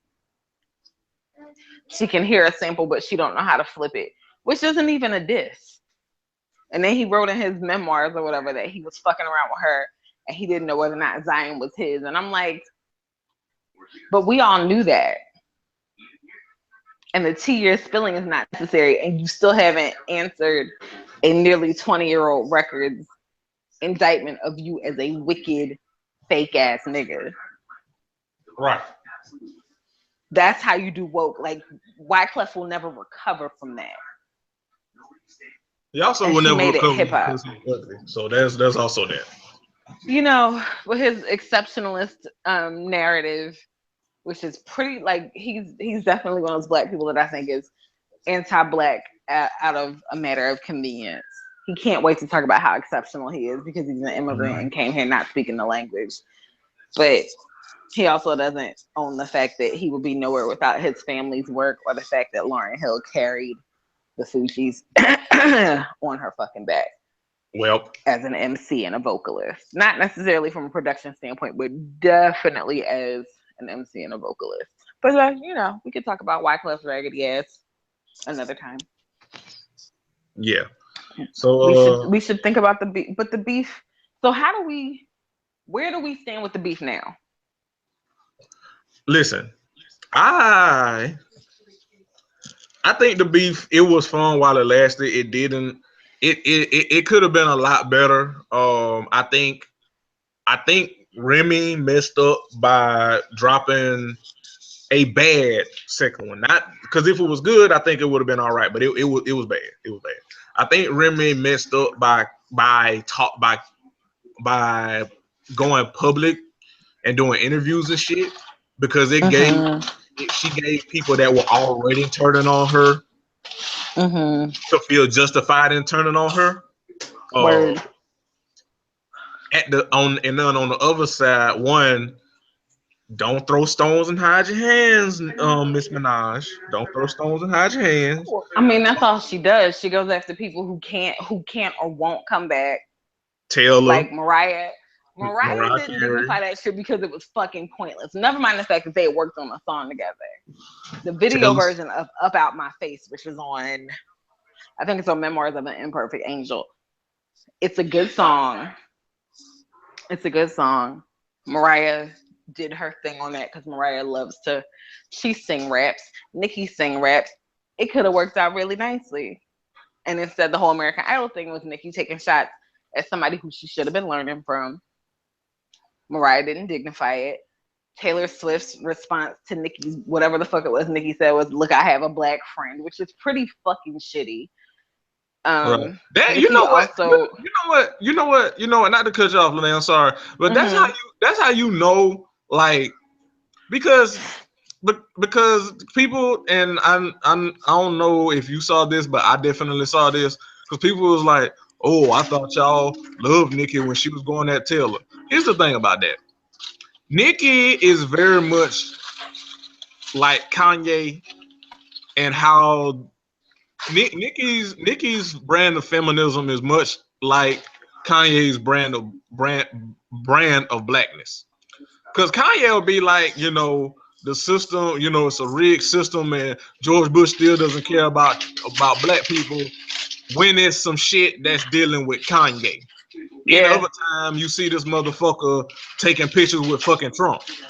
That's how Nicki is with a lot of shit. And her little thing with Taylor, it wasn't even necessarily like, this is how black women are treated in the industry, and shit. Like she could have made it like that and been very valid because that is very valid. But it was much more a my video didn't get nominated or didn't win. So I have a problem. It didn't really have shit to do with feminism or black women. It was a Nicki problem. So it was a Nicki Minaj is mad about this. So Nicki Minaj is going to make this an issue for Nicki Minaj. Another thing with that is that shit. I almost lost my train of thought. Oh, got it back. Right, just that fast.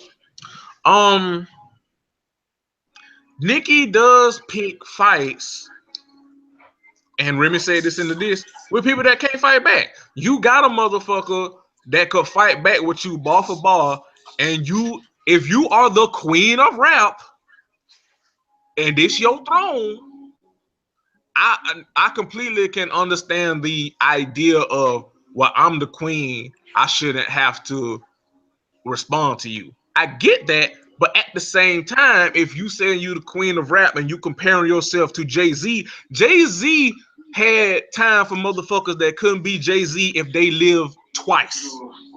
And this who you compared yourself to. So if you for lack of a better term, if you want to be that bitch, you gotta be that bitch. And you had the ball on the.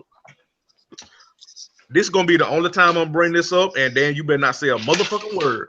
You had a lead in the Super Bowl, and you decided to throw the ball instead of running. Yeah, the 8-point lead in the Super Bowl. First set at your own damn 22, walked through with no points, lost in overtime to a team that never. All right, nigga. All right. We need all that extra shit. We need all that. Yeah, we did. We need all that. Yes, y'all are hilarious. We need all that. I ain't saying do all that, nigga. How y'all ain't score no more? First off, how y'all ain't score no more? You give a nigga an inch, he take a mile. We ain't need all that, nigga. How y'all ain't score no more? Damn it, we ain't need all that. We ain't talking about football right now. Football is canceled. 28 points. Football ain't canceled. She blew a 3-1 lead in the finals. We can just say that. We can make it about the Warriors. Thank you. She blew a 3-1 lead in the finals. Thank you. And she blew a 25-point. Ain't nobody talking about that shit now. Let's move on. Super Bowl 51 is going to go down as infamy. We played 50 Super Bowls and no overtimes. Lene, how you doing? I'm chilling. I wanted to give a summary. I just realized how late it is of my feelings on the beef. Cause I do gotta go to work in the morning. Motherfuck. This snowstorm, it failed me.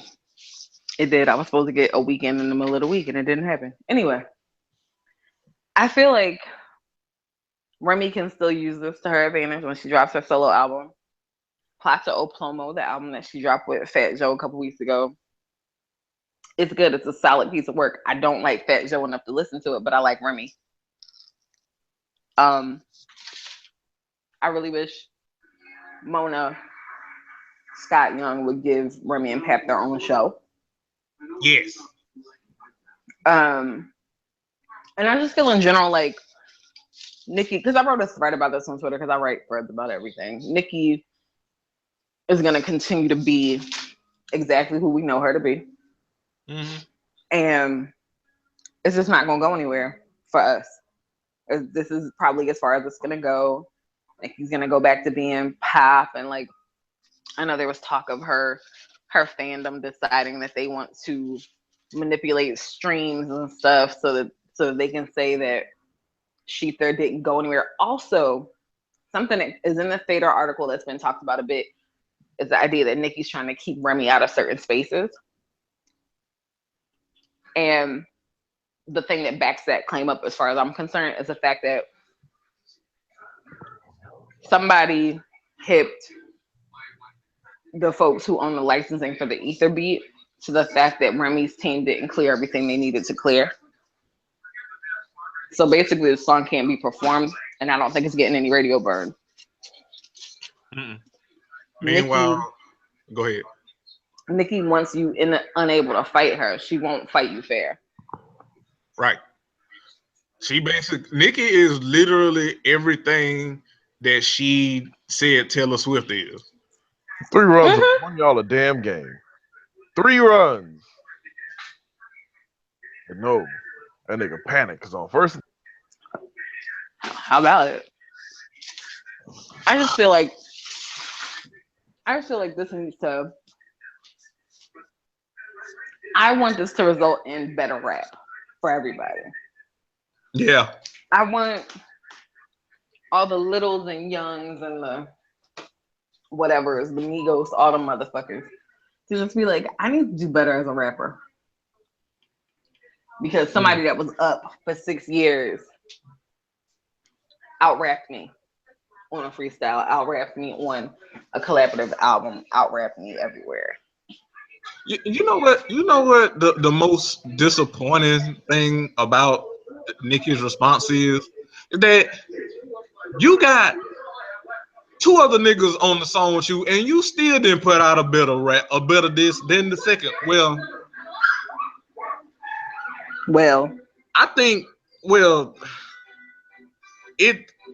I'll say No Frauds is equal to another one in terms of neither one of them isn't good.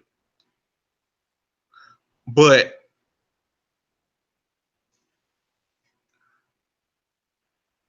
ain't no way you as a rap fan can sit here and tell me that anything Nicki, because I think Nicki, I even think she said she's gonna come out with another one. Nothing is better than Sheeta in this beef. Nothing. Not neither one of them. Nothing is better than Sheeta. And I hope this gives us better rap. I'm not necessarily. I don't think that's gonna happen. But one could dream. I guess one could dream. I don't think it's going to happen though. Lene had to step to the side real quick. Oh, I think she's back. I'm back. That was quick. I'm back. She's back. I'm back. I don't think we're gonna get better rap out of it necessarily, but it's what I hope. But most importantly, I want everybody to learn a lesson from this. If you know a motherfucker can outdo you in any field, in any arena, and you want to start a fight with them, be clear that you really might not win that shit. Yeah. And I think skill sets say a lot to in the way of like how far you'll get. But if you haven't got the favor of the people who are determining who won, you're not necessarily gonna win. Remy's the better rapper, but we see how that went. Yeah, Remy is the better rapper, but when the TL doesn't like you, the TL doesn't like you. And I mean, hey, in the court of public opinion, she lost, but we all know that as a rapper, there's no contest. Lene, how we didn't even get to half of the stuff we were gonna talk about. That took up a majority of the show. I think we can manipulate this a little bit, and you know what? Fuck it. We're gonna stick on the topic of music, and we're gonna do our bring it back and wrap it up.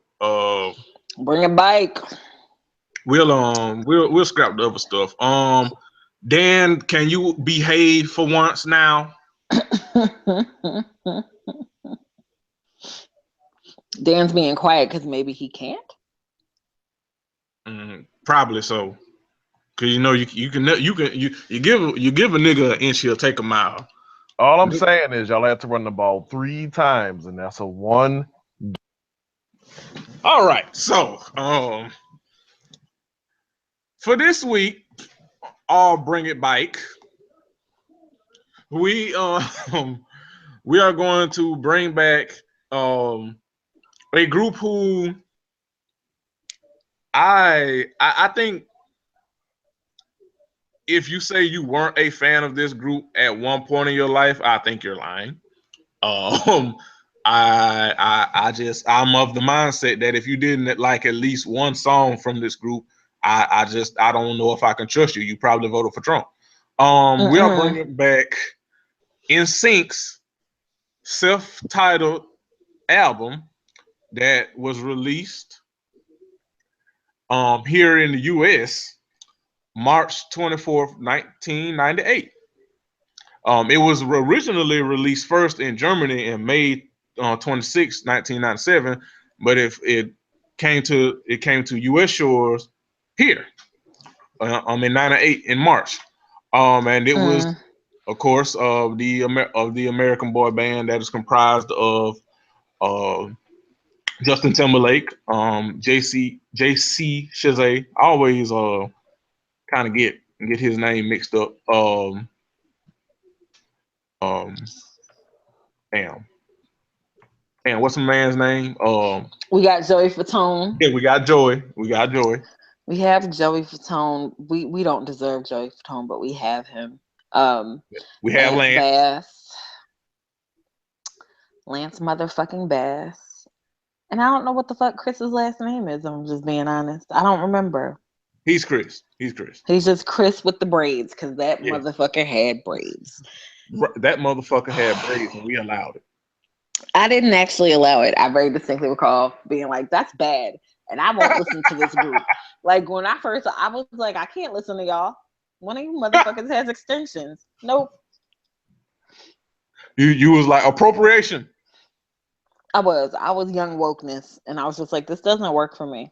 You was young Malcolm X, young cultural appropriation. Young call out. Yeah, right. I was calling them out. I was calling young out. Thread. Young Thread. Oh, Chris's last name is Kirkpatrick. Yes. Chris Kirkpatrick, you could get your ass kicked right after those fucking Limp Bizkit bastards. So said Eminem once. Oh yeah, he did. I forgot about that. He who is Eminem. So I would just like to say, just from the beginning of revisiting this album, I was like, this is what's wrong with white people. This album is what's wrong with white people.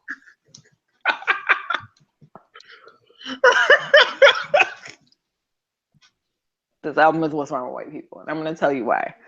Because this NSYNC, 98 Degrees, Backstreet Boys, all those boy bands that were out in the mid to late 1990s / early 2000s, they're all impersonations of male R&B vocal groups. And this tradition kind of began, I would say, with the Osmonds biting off the Jacksons. Then it evolved with New Kids on the Block biting off of New Edition, being formulated after New Edition by Maurice Starr and his trash ass. Fuck Maurice. Maurice Starr need that ass whooped. And then, so in the mid 1990s, we had O-Town, 98 Degrees, Backstreet Boys, and NSYNC. There are probably other groups that I'm not thinking about that were modeled real after. Quick, is O-Town still with us? I don't know. Hell no. I don't know. I'm sure they all probably have jobs somewhere and are just like, I'm actually glad I got out the game because I wouldn't have made it. So NSYNC specifically is, to me, this album is a rip of Boyz II Men and 112. I promised them I wouldn't do any Boyz II Men slander, so I'm gonna be quiet. Leave Wanya Morris alone, okay? Because I don't, Thank you for getting them together, by the way. Appreciate I don't doubt for 1 minute that Boyz II Men has made some, as Jeremy calls it, male feminist music. I call it respectable nigga R&B because it's very baby face, like very sophisticated. You have a luxury coupe, you're in your Lexus, what is it, LS 500 or whatever. It's white with gold details and tan leather seats, and you have a CD player because you're the only one with a CD player kind of thing. I don't doubt that. I don't argue against that for 1 minute. My love of Boyz II Men is vocals, and the fact that Wanya always sings like he's about to bust the biggest nut in his life.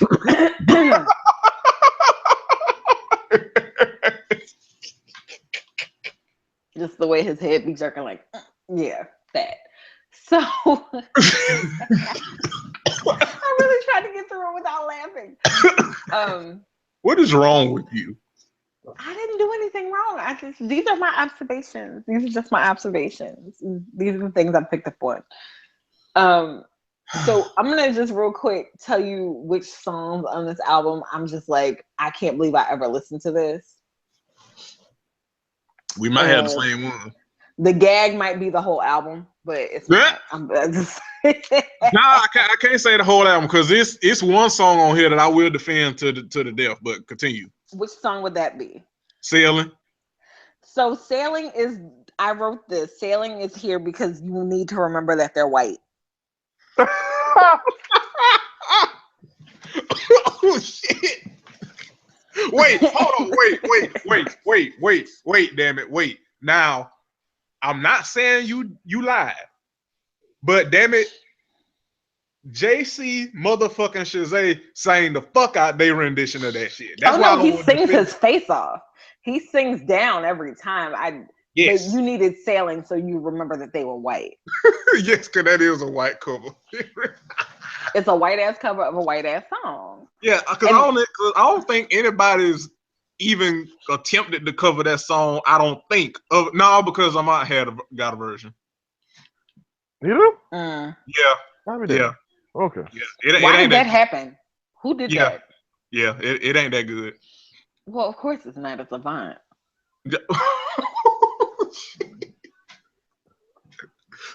Wait, we'll talk about Young Koofy had another day. But continue. Oh God. Remember the pictures that came out last summer and like he's gained some weight, like he's a little chubbier.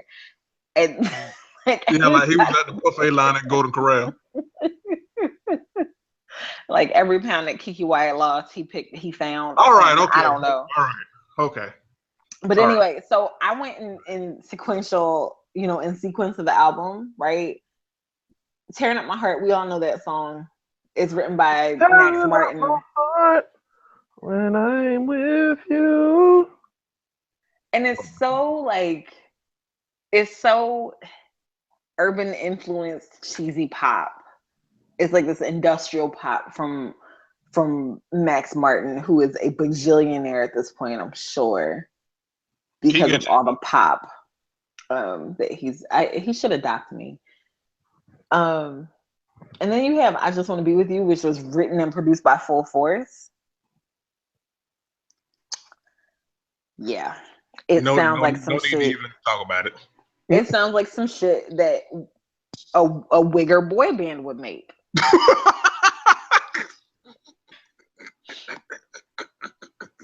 It's Mad Malibu's Most Wanted. All right, okay. And it's reflective of the time before Justin Timberlake had a perm, back when his hair looked like ramen noodles. Yeah. Yep. And then their cover of Everything I Own sounds like a Boyz II Men cover. For the Girl Who Has Everything is Budget Babyface. And something I realized tonight that I don't think I ever paid attention to, God must have spent a little more time on you, bites the guitar plucks and hand claps from 112's Cupid. And I can never listen to this song the same way again. Oh boy. Oh dear. Mm-hmm.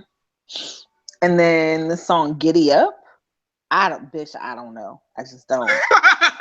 Giddy Up is like real clearly like we were trying to do some slicked out R&B, and it's an album cut, and we'll never be able to perform it. Like, you know how some songs you listen to, you're like, this person's never gonna fucking perform it.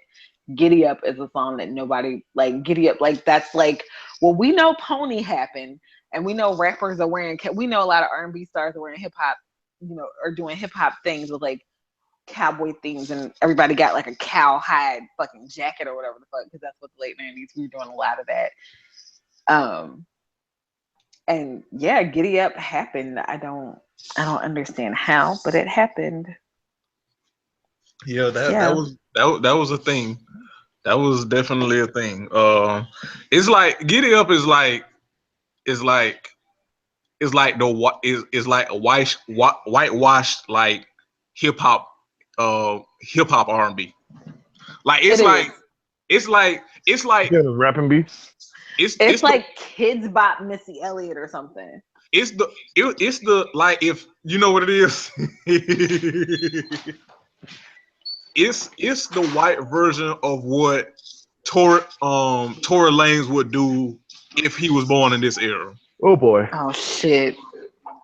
God damn it. That's it right there. That's it. You just yeah, you nailed it. And now I'm kind of mad. I be knowing something. I'm just have to bring the teeniest bit mad. Cause I been knowing every now and then. I just don't understand how. I mean, I guess I do understand, but I really have to. I part of me doesn't want to think about it.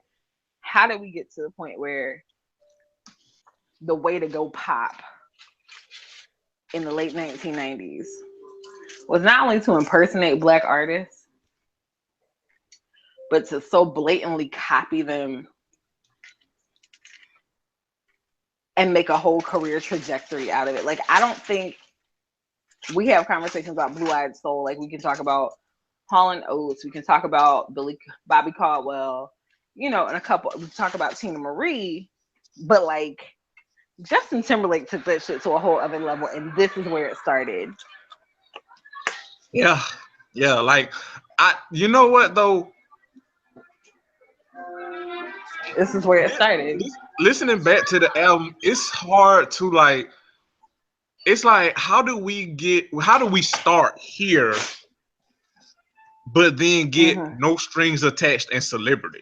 Like how? Well, because they fired Lou Pearlman. They had a New Edition type experience. They did. Where they got gamed. And Lou Pearlman was known as the man who could make all your dreams come true if you wanted to be a pop star in a vocal group or whatever. And they got gamed real bad. They got gamed really, really fucking bad. And then, wait, let me open up the wiki, right? Because why not? Because fuck it. I mean, I'm on that. That's just how it goes. Group formation, debut album, breaking the American market.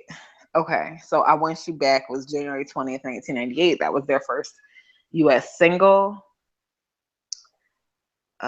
Disney Channel special concert. Terrible ass I Drive Myself Crazy. That song is horrible. The fucking video is offensive as fuck. We didn't know that in 1998, but we know now. So they had Legal Drama, and then they released Bye Bye Bye in January 2000. But I don't remember. So in 1998, NSYNC entered a publicized legal battle with Lou Pearlman due to what the group believed were illicit business practices on his part. NSYNC sued Pearlman and his record company Transcontinental for defrauding the group of more than 50% of their earnings, rather than his promise of only receiving 1/6 of the profits, similar to his promise of 1/6 of the profits with the Backstreet Boys. They threatened to leave the label and they signed with Jive Records, which prompted Pearlman and RCA to countersue NSYNC for $150 million in use of the name. Pearlman's request for a preliminary injunction against the band was denied. After reaching a settlement out of court, NSYNC signed with Jive. So they went to Jive. Jive had a lot of hip hop artists at the time, to my recollection. So let's see. Let me look up Jive Records real quick, because I feel like that has something to do with the way they sounded. So their discography, let's see. Damn, this is a lot of people. So Aaliyah was Black Ground Records, which was Aaliyah's label, had Jive through their distribution. I Can Yele, Backstreet Boys, Boogie Down Production. So Jive has always had like a kind of access to Black music and Black cultural production. Jazzy Jeff and the Fresh Prince were on Jive at one point. E40 was on Jive. Wait, E40? Yeah. The Fu-Schnickens were on Jive. That High nigga Five old was as on shit. Jive. Insane Clown Posse. So there's just a lot of like black and black adjacent artists who are on that label.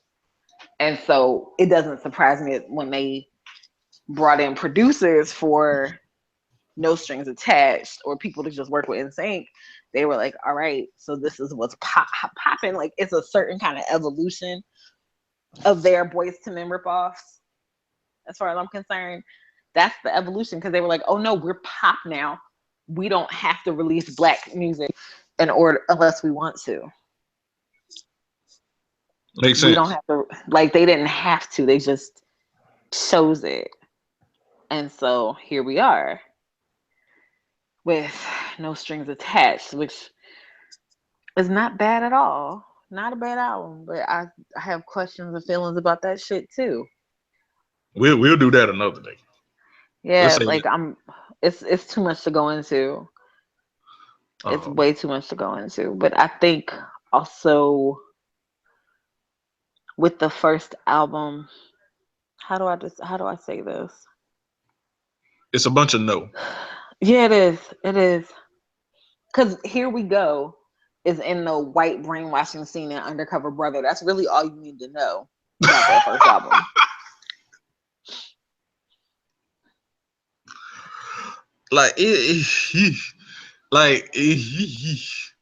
It's like they opened for Janet Jackson on the Velvet Rope tour. Opened, and then fast forward, we all know what happened with JT and Janet, but that's a whole nother topic for another day. Mm-hmm. So I guess I don't even know if it's proper to say what's your favorite songs on this album. It's what songs can you tolerate the most? What song would you not skip through? Well, let's see. Because I don't know, because this first album was really bad to me. But like in hindsight, it's bad. Yeah. But I can actually sit through I Want You Back and Tearing Up My Heart. I cannot sit through For the Girl Who Has Everything, because it's just budget baby face, and I can't sit through God Must Have Spent a Little More Time on You. I don't think I can sit through most. I can sit through the biggest singles from the album, generally speaking, but not really. I can't sit, like, who can sit through Giddy Up? Who's sitting through that? And it's bad because that's the last track on the album, ain't it? Yeah. Like, you want your Closer to Be Strong. That shit is just. Well, they slid it in there, like, here's this black song here. But NSYNC is good for that, because there is, wait a minute. I think it's either I think it is No Strings Attached. Oh God, I forgot they had a Christmas album. Fuck. Right. Like, holy fuck, they had a Christmas album. So the track listing for No Strings Attached, right? Because when you think about This, I Promise You, totally a Boys to Men rip, because Boys to Men hit that like soulful pop thing in a real specific way.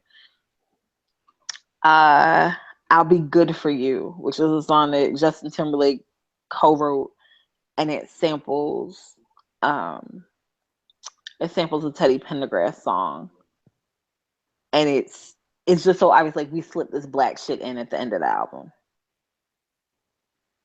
and it's really I feel like it's a standard NSYNC practice, but more specifically it's something Justin Timberlake does. So I feel like the NSYNC's first album, if we've been paying attention, we would have known what was coming next.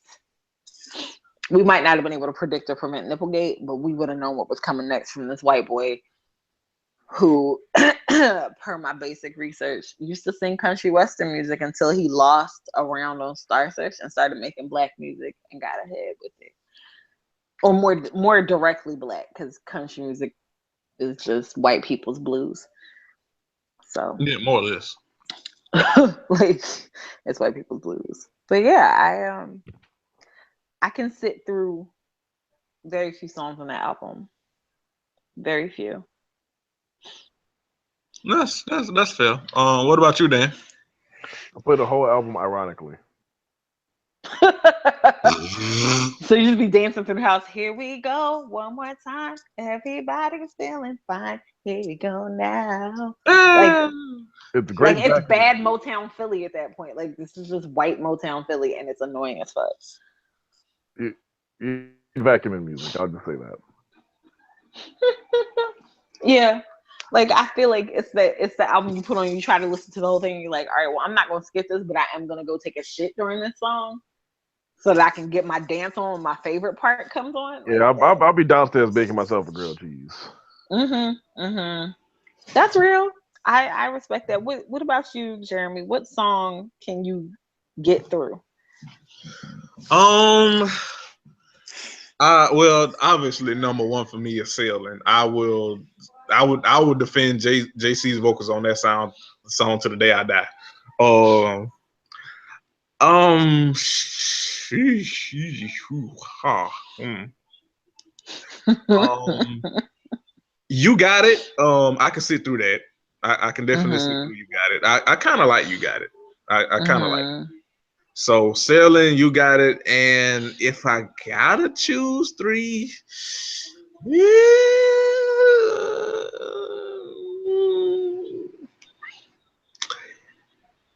"Get It Up" only because it's the last song on the album, and when it plays, I can go do some shit I really want to do. Okay. Okay. I respect that. I respect that. I think I'm still trying to process the fact that Giddy Up even happened. Like there's a part of me that just feels like this would have been a song that somebody sang on Moesha. You know, like if Moesha got in trouble for running away to go to some concert that she shouldn't have, Moesha's sister in the house, something like that. Like somebody's performing this song I mean, at to be fair, we can Annabelle's. kind of blame everything on Brandy and Moesha, but that's another topic for another day. I'm conflicted because I really don't want to blame everything on Brandy and Moesha, but I probably could do that very easily. I mean, she's dabbled in Scientology, so I mean, So is Tisha Campbell. that's true.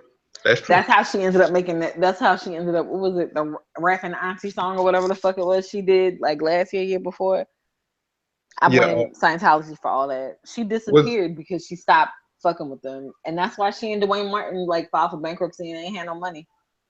Actually, yeah, because the quote unquote church.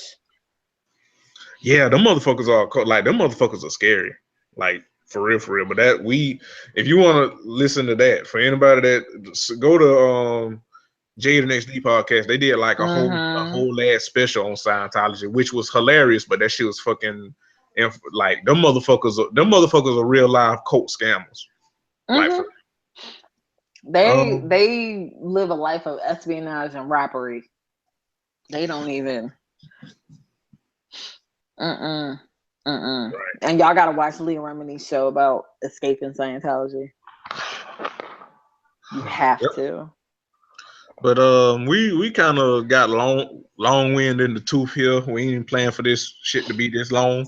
First The of beef all, took up a lot of space. But I think it needed this analysis so we don't ever have to talk about it again. Yeah, I think that's fair. Well, first of all, Lene, thank you so very, very much for joining us. Thank you for having me despite my technical difficulties. I'm glad it worked out. Yeah, and everything worked out good. We glad you came back. It's always a pleasure. I adore time you with the both. College crew. Yes, thank you. And go ahead and let the people know where they can find you, follow you, anything you're working on. The floor is yours. I'm at your your stud auntie's house right now, and I'm joking.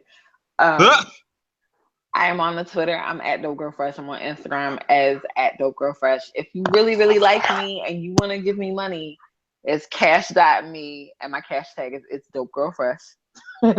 No shame in my game. I'm a black woman in America. I can use the money. Hey. And I be tweeting. I'm still on a production hiatus from the Hip Hop is for Lovers radio show. We're transitioning to a podcast, but first we're going to do some real serious regrouping. My co-host is leaving the country for a few months, so as soon as I have some solid output for y'all, I will let everybody know. And I'm starting to get back into writing. I'm on Medium as Dope Girl Fresh too, if you want to read my shit. And I think that's it. Y'all probably see me around Philly. I'm on the gram being silly. I'm out here, you know. I'm out here. That's it. That's the one, baby. Yeah. I just- we probably gonna get sued fucking with you for that shit. Dan, any church announcements for the people? Yeah, don't let the Brandon Cooks trade distract y'all from the fact that the Falcons blew a 28-3 Super Bowl lead. Mm-mm. Go UNO Privateers. Congratulations on making March Madness. First time since 1996. And before that, we had gone a few times, and not quite in a row, but like in sequence, kind of like the early 90s was a good time for us because we had that boy Irvin Tragic Johnson. Remember him? Remember the other Irvin Johnson, the center? Yeah, we had him for all them years. And his story is a cool one. Like people make fun of him because he like didn't score a whole lot of points and shit like that in the league. But that dude like had a growth spurt while he was working at a grocery store, and then they told him, "Hey, you should probably go play basketball at UNO." And he was like, okay." And he wound up making himself into decent player, decent role player. If anybody used to watch that terrible late '90s basketball, you see the Bucks playing like the playoff. Like he was the only defensive player they had that was worth the fuck. So anyway, shout out to the UNO Privateers. I didn't finish there, but I did attend. I do got some gear in my chest of drawers, so I might pull out a UNO shirt and rock it tomorrow. I don't know. Word, do it.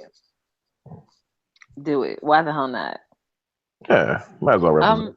Also, something I forgot before we go because it's something we found out. Something I found out while we were recording. Auntie Fee passed away today. Who? Auntie Fee, that's the older black woman who was doing the I want to say hood cuisine, talking about how to make sweet treats for the kids and all that other kind of shit. She had the YouTube cooking show situation. It was all over my timeline about an hour ago, and I would just like to say R.I.P. Auntie Fee. Your videos were hilarious, and every time I cook some ramen noodles, I'm going to think of you. Rest in paradise. Rest in paradise. Yeah, Jeremy, anything?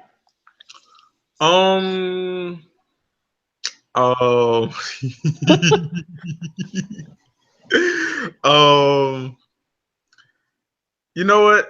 All I'm gonna say is well, first of all, shout out to everybody that will be here this weekend for Bourbon Ball ATL. I'm shit. Forward to seeing y'all, seeing everybody look good and have a good time. I'm looking forward to I hope it's just as successful as the last Bourbon Ball that was here in Atlanta, and I'm hoping that the success of Bourbon Ball New Orleans carries over to this one, and it's a great experience for everybody. I hope everybody has fun. I know I'm gonna see who I need to see. I ain't going because I'm broke, but I hope everyone has fun and stuff. And shout out to Corn and everybody for getting something together that that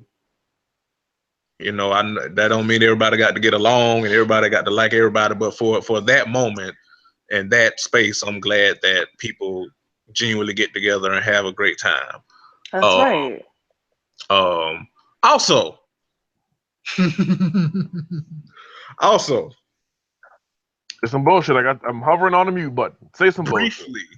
Say some bullshit. I'm hovering on the mute button. Briefly, I'm not gonna give this a whole lot of bars. Really, just only half a bar. But